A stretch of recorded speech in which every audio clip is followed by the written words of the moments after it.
back with part 3 of this week's reading of the Messianic Jewish Family Bible, Tree of Life Version, TLV.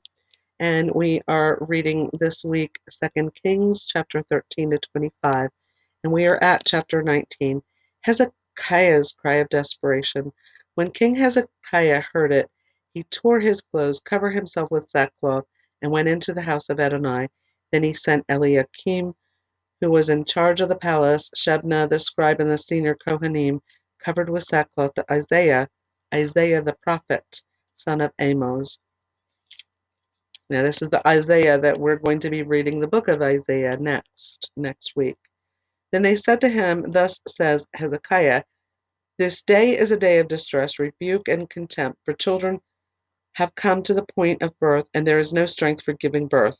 Perhaps Adonai your God, hearing all the words of Rabshakeh, whom the king of Assyria, his master, has sent to mock the living God, will rebuke the words which Adonai your God has heard. So offer prayer for the remnant that is left." When the officials of King Hezekiah came to Isaiah, Isaiah said to them, "Thus you will say to your master, thus says Adonai, do not be afraid of the words you have heard, with which the boys of the king of Assyria have blasphemed me. Behold, I am putting a spirit in him, and he will hear a rumor and will return to his own country. Then I will make him fall by the sword in his own land."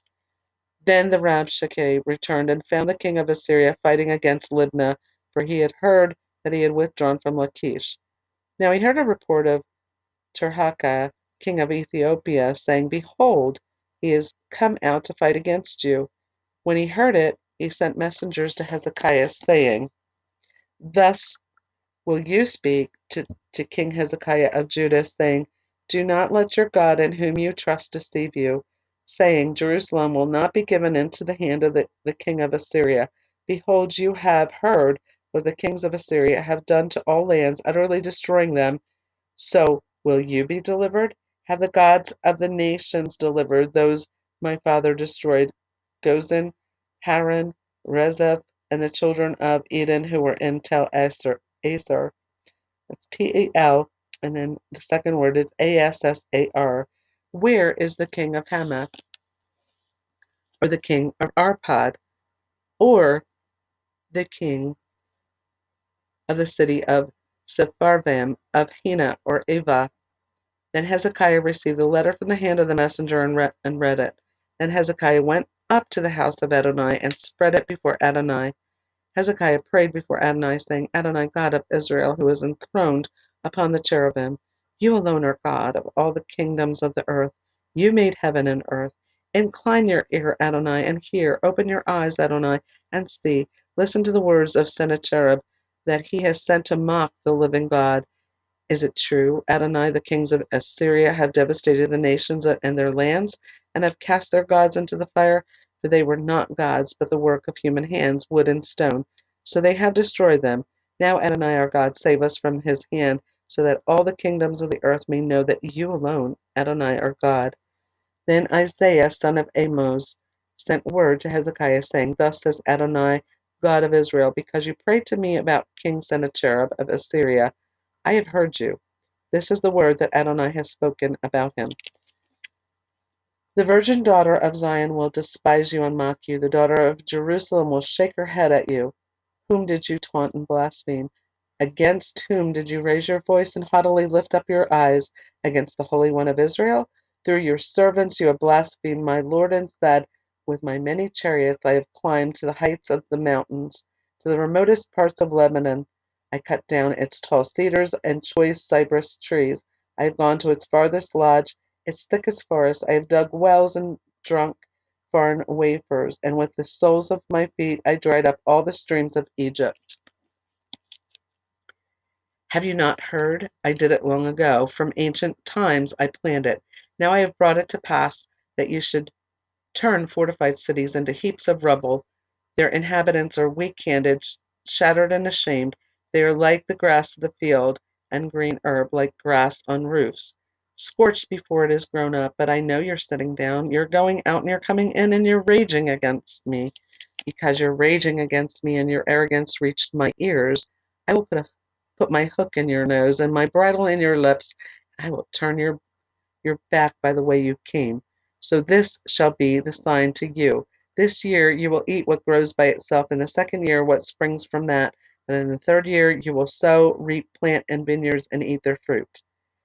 The surviving remnant of the house of Judah will take root downward and bear fruit upward. From far from Jerusalem, a remnant will go out, and survivors from Mount Zion.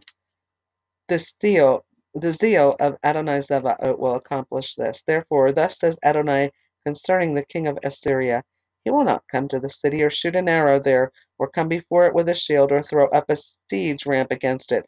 By the way that he came, by the same he will return. He will not come into this city. It is a declaration of Adonai, for I will defend this city to save it for my own sake, and for my servant David's sake.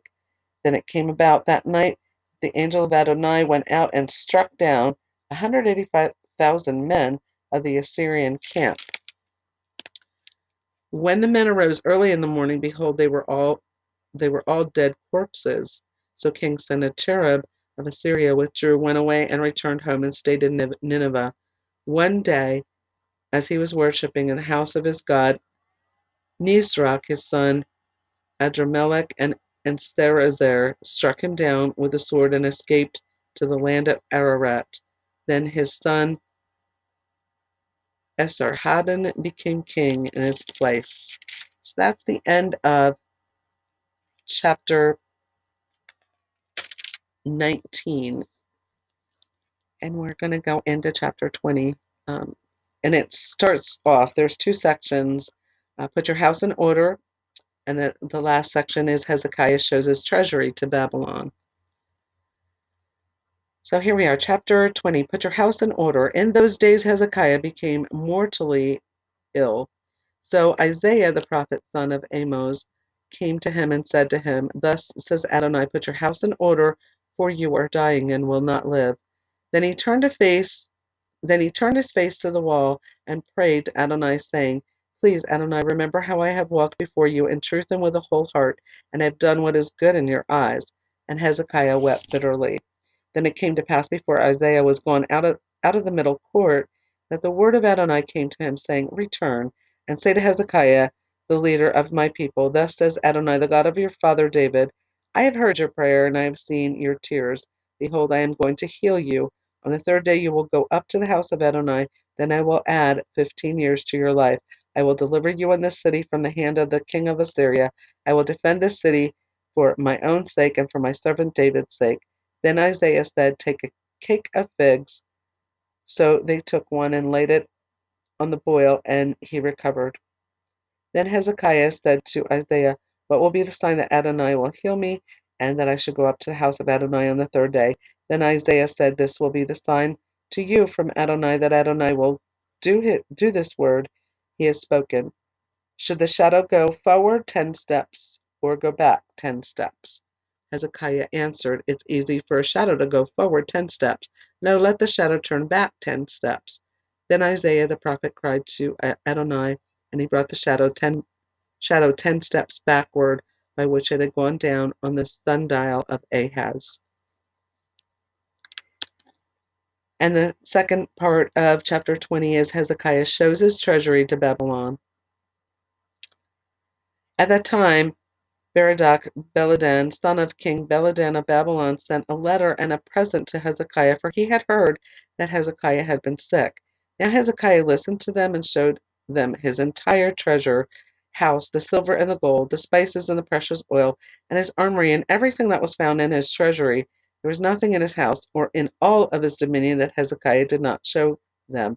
And that is a real big downfall that Hezekiah had done, actually. That's the one thing that he did wrong. Then Isaiah the prophet came to King Hezekiah and asked him, What did these men say, and from where do they come to you? Hezekiah replied, They have come to me from a far country, from Babylon. And then he asked, What have they seen in your house? Hezekiah said, They have seen everything in my house. There is nothing in my treasures, treasuries that I didn't show them.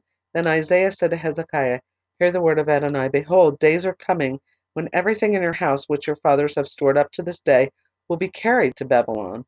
Nothing will be left, says Adonai. Moreover, some of your descendants who will, who will issue from you, whom you will father, will be taken away and will become eunuchs in the place of the king of Babylon. Then Hezekiah said to Isaiah, Good is the word of Adonai which you have spoken, for he thought, Is it not so, if there will be shalom and security in my days? Now the rest of the acts of Hezekiah and all his might, including how he made the pool and the tunnel that brought water into the city, are they not written in the book of the Chronicles of the Kings of Judah? So Hezekiah slept with his fathers, and his son Manasseh became king in his place. And that ends chapter 20. So Isaiah was already warning that the kingdom of Judah, the southern kingdom, was going to end up being carried off to Babylon, that all these treasures were going to end up in the hands of the Babylonians.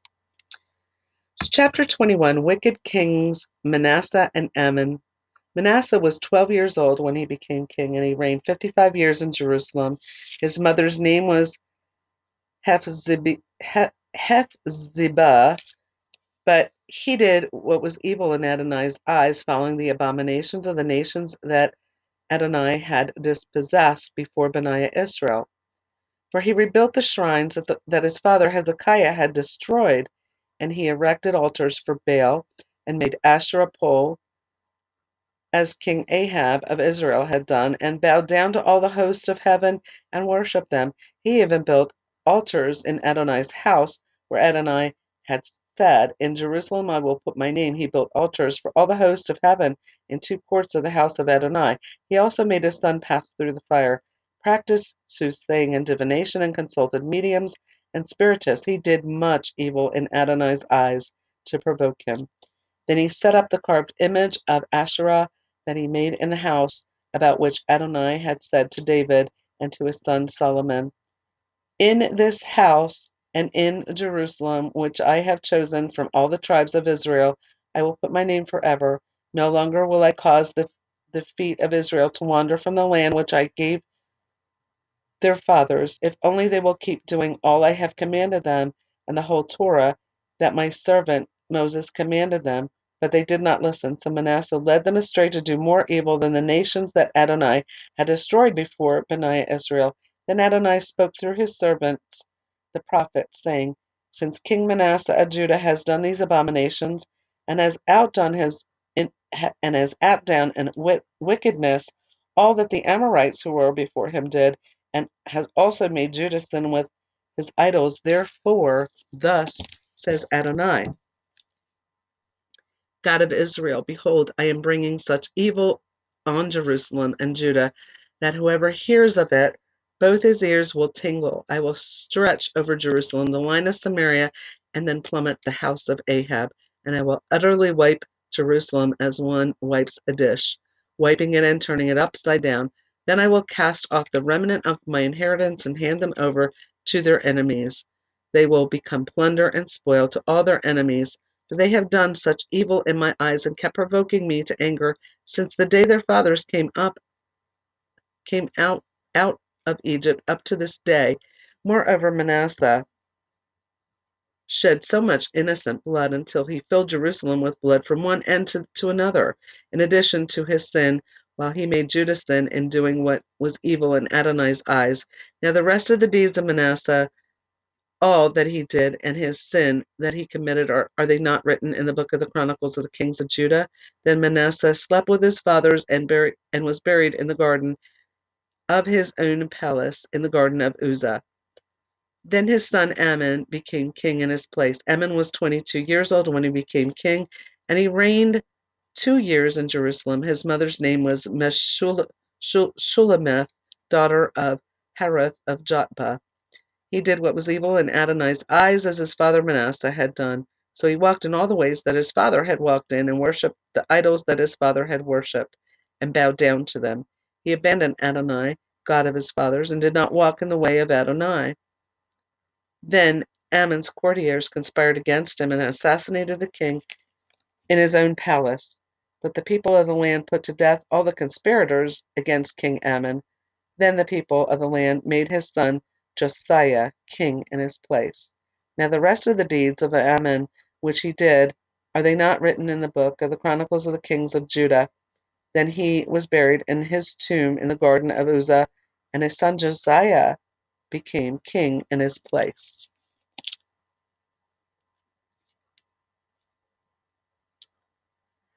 And an Asherah pole, I just wanted to mention here, we've been reading this. This is from Canaanite religions, Asherah poles. It's a tree or a pole that is worshipped to the a Canaanite goddess. Okay, chapter 22. We're going to read about Josiah, and Josiah was a very young king. He was only 8 years old when he became king. So, chapter 22, Josiah and a discovered Torah scroll. Again, Josiah is 8 years old as he's becoming king of Judah. So we've got two segments in chapter 22, Josiah and the discovered Torah scroll, and consulting Huldah the prophetess. Josiah was 8 years old when he became king, and he reigned 31 years in Jerusalem. His mother's name was Jedidah, daughter of Ada of Buzkath. Now he did what was right in the eyes of Adonai, and walked in the ways of his father David, and turned not aside to the right or to the left.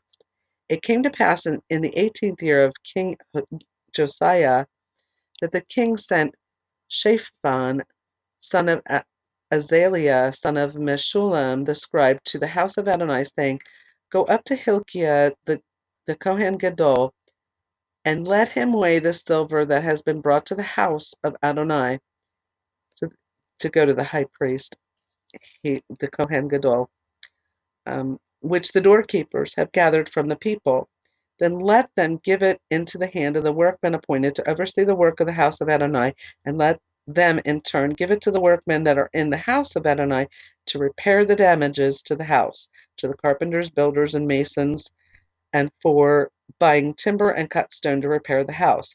However, there was no accounting made with them for the silver given into their hand, for they dealt faithfully. Hilkiah the Kohen Gadol said to Shaphan the scribe, I have found a scroll of the Torah in the house of Adonai. So Hilkiah gave the scroll to Shaphan, who read it. Then Shaphan the scribe came to the king and brought back the word to the king and said, Your servants have emptied out the silver that was found in the house, and have given it into the hand of the workmen appointed to oversee the work on the house of Adonai. Shaphan the scribe also told the king, saying, Hilkiah the Kohen has given me a scroll. Then Shaphan read it before the king. After the king heard the words of the Torah scroll, he tore his clothes. Then the king commanded Hilkiah the Kohen, Ahikam, son of Shaphan, Achbor, son of Micah, Shaphan the scribe, and Asaiah the king's servant, saying, Go inquire of Adonai for me, for the people, and for all Judah about the words of this scroll that was found.